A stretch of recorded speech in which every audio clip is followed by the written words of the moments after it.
Hello everyone, welcome to Zero Labs. Today is Friday, August 1st, 2014. I'm Mark Brash, your host, and today we're going to do a EEVBlog Dave Jones style review of this piece of shit 10-port USB hub. Stay tuned.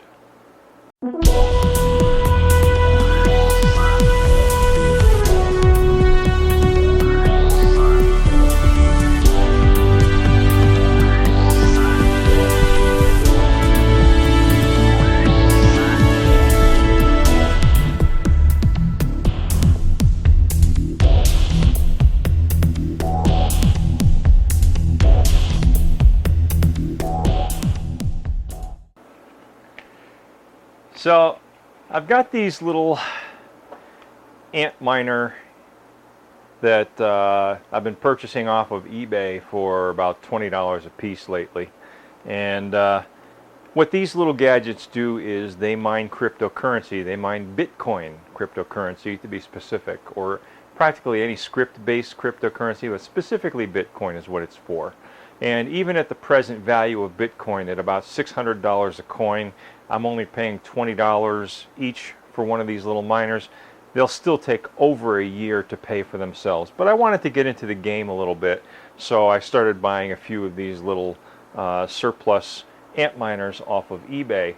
And one of the things that you need for the Antminers is you either need a lot of space, a lot of USB ports on your computer that are spaced far enough apart, or you need something like this, which is a multi-port hub that you can start plugging your Antminers into and stack them along and get a little fan on top of them so that they stay cool, and you can stack them up and run multiple Antminers. So I bought this off of eBay. I mean, you can spend a lot of money for these that are designed for cryptocurrency mining. And the ones that are designed for cryptocurrency mining, I'm sure, are much better made than this. I took a chance. It was $8 on eBay. All right. I saw that the ports were spaced far enough apart, so figured I'd take a chance. $8. What the heck? It's a throwaway item anyway, right? All right. So first clue that what I bought was a piece of shit is this power supply. If you look at the label right here, you'll see that the power supply is rated for 2 amps.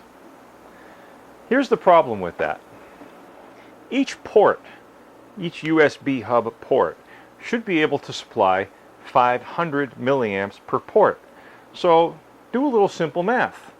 We've got 10 ports. How much current do you need to supply all 10 ports with 500 milliamps? You need 5 amps worth of current. 2 amps doesn't quite cut it. And I can tell you for a fact that each of these little USB Antminers running in its nominal setting, not overclocking it at all, just running it normally, will draw 2 watts. Now, as mining equipment goes, that's a very efficient miner, but 2 watts is 2 watts. At 5 volts, that's 400 milliamps. 80% of the total rated power. And if you overclock these little guys at all, you're going to push that 500 milliamp limit per port. If you want to put 10 Antminers in here, you're going to need a full 5 amps of current going into the power jack on the end in order to supply the power. To do that, I've got a little barrel connector right here, and I've got some hookup wire, red and black. I'm going to splice it like so, and I'm actually going to splice it into the 5-volt power supply line inside the mining computer that I have put together with an open frame. So it'll be very easy to do that, to get plenty of 5-volt juice, plenty of 5-volt current to my USB hub, but that's a modification that I have to make. Second clue that what I bought was a piece of shit. If you look at the top of the USB hub, you'll see that port number 7 in this video clip is shiny. How is that possible? Oh, okay, I see. They couldn't even bother punching out all of the holes for the USB ports on the top of the stick here. So that was clue number 2. that I bought a piece of shit. Then we open it up. Now it gets interesting. Okay, so the reason that I opened it up in the first place was because I first determined that the power supply that was sold with the unit was underrated. I figured if the power supply is underrated, then all of the electronics inside must be underrated and not designed to handle 5 amps. So what I wanted to do was, I wanted to take it apart and look at the back side of the PC foil traces to make sure that they were sturdy enough to handle 5 amps if I was indeed to supply 5 amps to that barrel connector on the end of the USB hub. So I've already taken the screws off the back of the hub. Alright, and the cover just pops off like that. And then to push it out, I'll press it out from the top a little bit at a time. Okay, and the very first thing that you notice,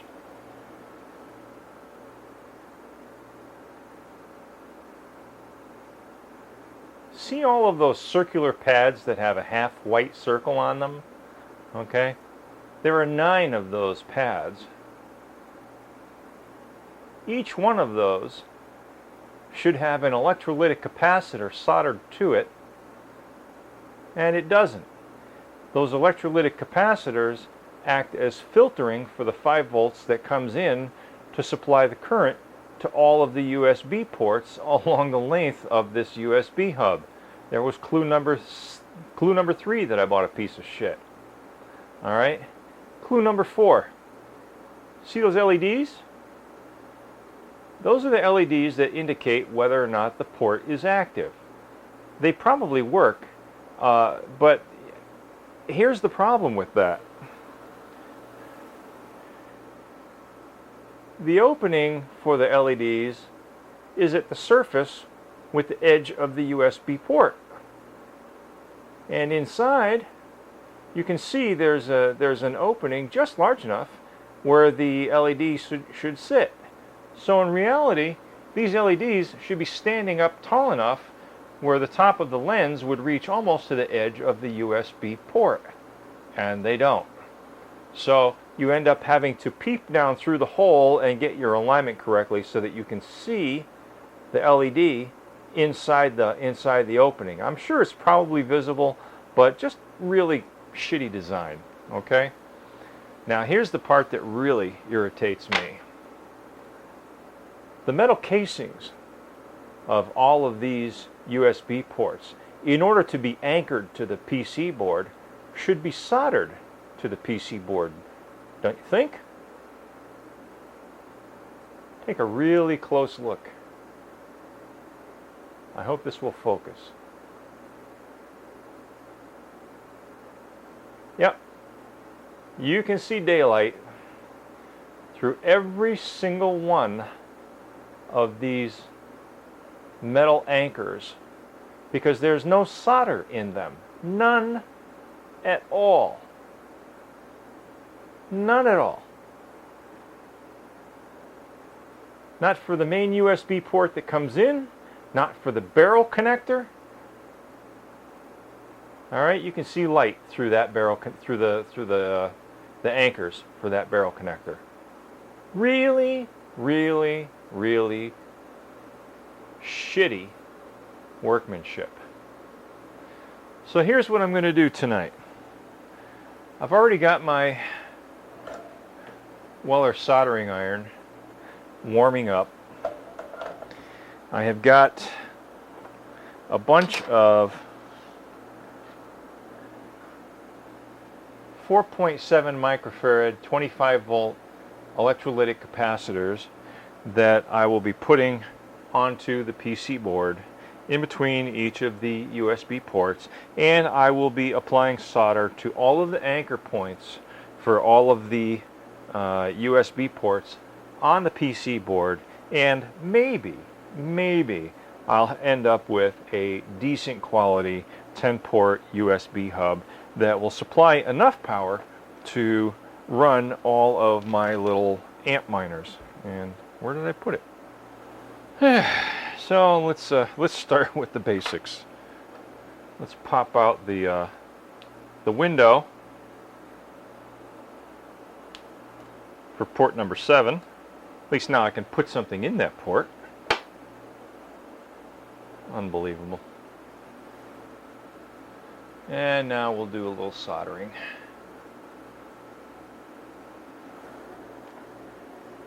This really pisses me off.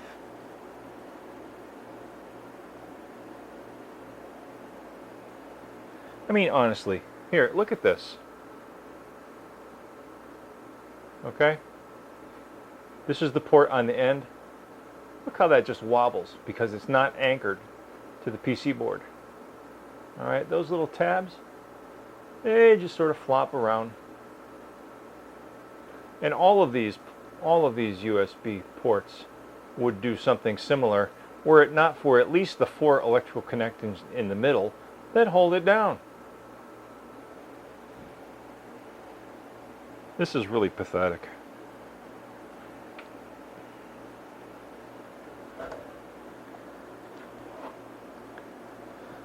And what do you want for $8 made in China?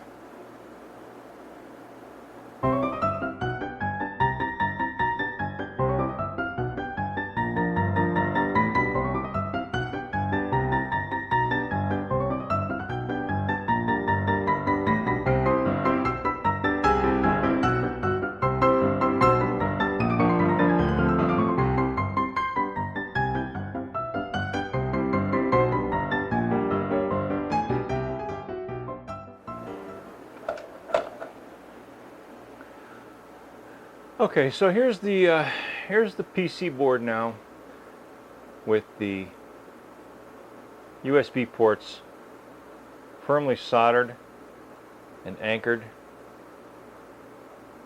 to the bottom of the PC board.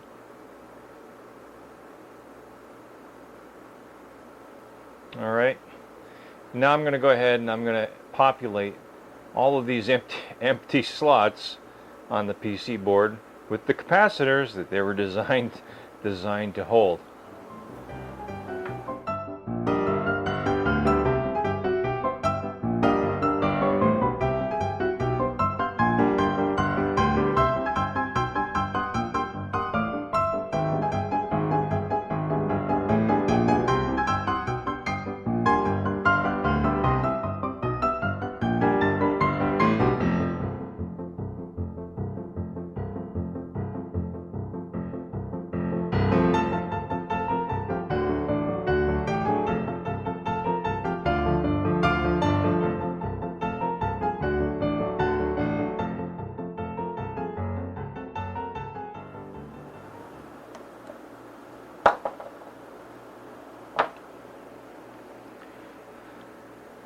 Okay, so there you have it. Now the board is assembled with all of the electrolytic capacitors. The LEDs are still sitting flush to the bottom of the board, not rising to the top. Unfortunately, the only cable stretchers that I have access to are locked in a cabinet at work, and I don't feel like driving all the way to work to go get it. So I'm going to have to leave these LEDs sitting down low to the board the way they are. Otherwise, if I had the cable stretchers that I needed, I'd be able to elevate these LEDs to the edge of the USB ports. And now all that's left is to put the piece of shit back together and see if it works. Oh yes, one more thing. The piece of plastic that I have to trim inside. You can see those little ribs along either side of the LED. Well, one of those along this edge back here will hit the top of the capacitors, preventing the board from sitting flush all the way in. So I just have to trim those off real quickly.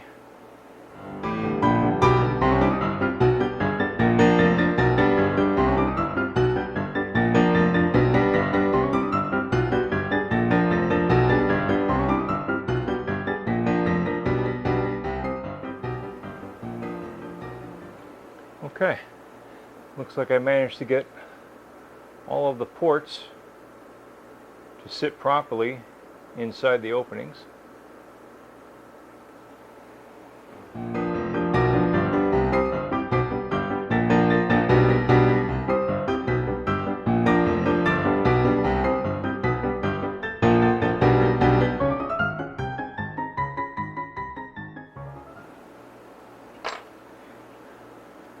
Let's see if the piece of shit works.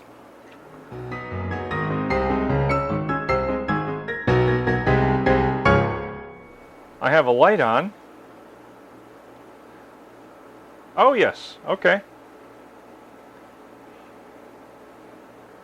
If you look inside, hold on a second.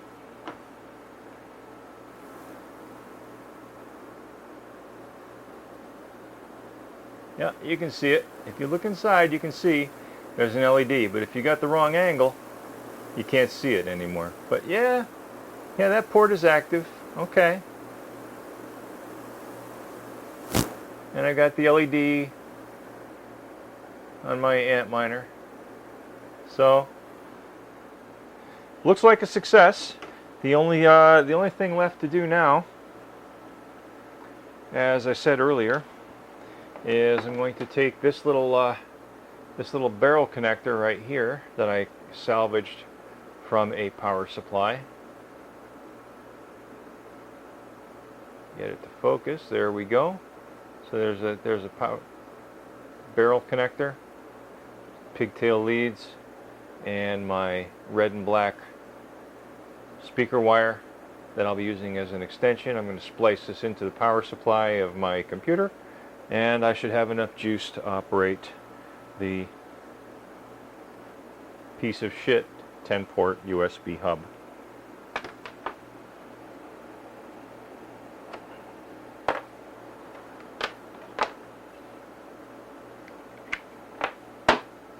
So that's it from Zero Labs. I hope you enjoyed my review of the piece of shit 10-port USB hub, eBay special, $8. I got every penny that I paid for. But in the end, I end up with a fairly decent, I think, 10-port USB hub. We'll see what happens when I actually populate all of these and run them full bore, full tilt. Maybe I'll let the magic smoke out. Maybe I won't. Thank you all for watching. Hope you enjoyed this little video. As always, please rate, share, comment, and subscribe. And peace, everyone.